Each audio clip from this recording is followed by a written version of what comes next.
Bismillahirrahmanirrahim. Alhamdulillahi rabbil alamin. Wassalatu wassalamu ala nabiyyina Muhammadin wa ala alihi wa sahbihi ajma'in, amma ba'du. Allahumma faqihna fid din wa 'allimna at-ta'wil. Amin. Jamaah yang semoga senantiasa dimuliakan oleh Allah Subhanahu wa taala, melanjutkan pembacaan dari kitab At-Tauhid Al-Muyassar yang ditulis oleh Syekh Abdullah bin Ahmad Al-Huwail hafizallahu taala. Dan pada kesempatan kali ini kita memasuki babut tabarruk, bab yang membahas tentang tabarruk atau mencari berkah. Poin yang pertama, makna tabarruk. Tabarruk secara bahasa artinya banyaknya sesuatu dan tetap.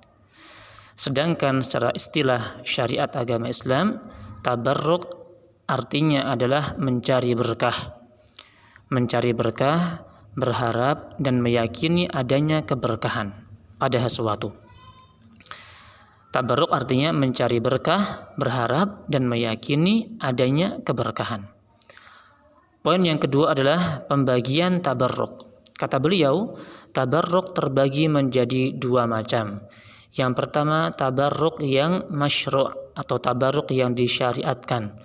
Yang kedua, tabarruk yang mamnu' atau yang dilarang. Kita bahas tabarruk yang masyru' atau yang disyariatkan terlebih dahulu. Contoh tabarruk yang masyru'. Yang pertama, tabarruk dengan diri Nabi Shallallahu Alaihi Wasallam dan bagian yang terpisah dari badannya. Tabarruk dengan diri Nabi Shallallahu Alaihi Wasallam dan bagian yang terpisah dari badannya. Misalkan apa? Ya, rambut beliau, kemudian air liur beliau, kemudian dengan keringat beliau dan lain sebagainya.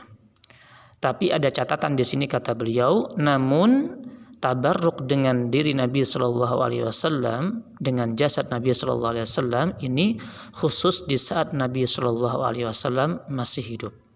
Dan banyak riwayat yang menjelaskan kaitannya dengan tabarruk dengan jasad atau dengan tubuh Nabi Muhammad SAW. Contoh misalkan ada seorang sahabat yang matanya terkena panah, kemudian yang menghadap Nabi SAW, kemudian Nabi berdoa, kemudian diludahi, maka dengan izin Allah langsung sembuh tanpa ada bekas sama sekali.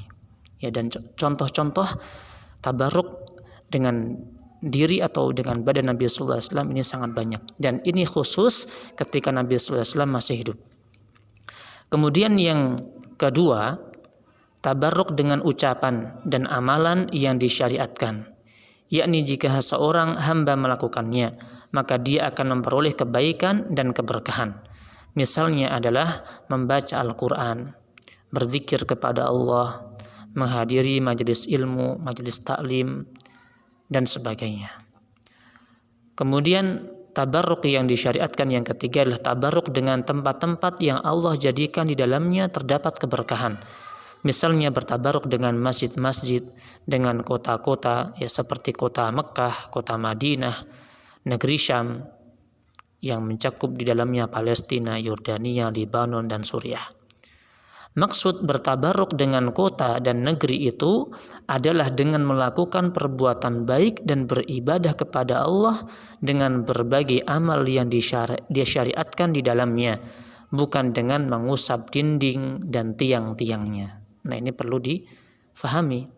Bertabaruk dengan tempat di sini adalah dengan beribadah, dengan amal soleh di dalam tempat tersebut, bukan dengan kita mengusap-usap dinding, tiang-tiangnya, kemudian kita ya usap-usapkan di badan kita dan sebagainya.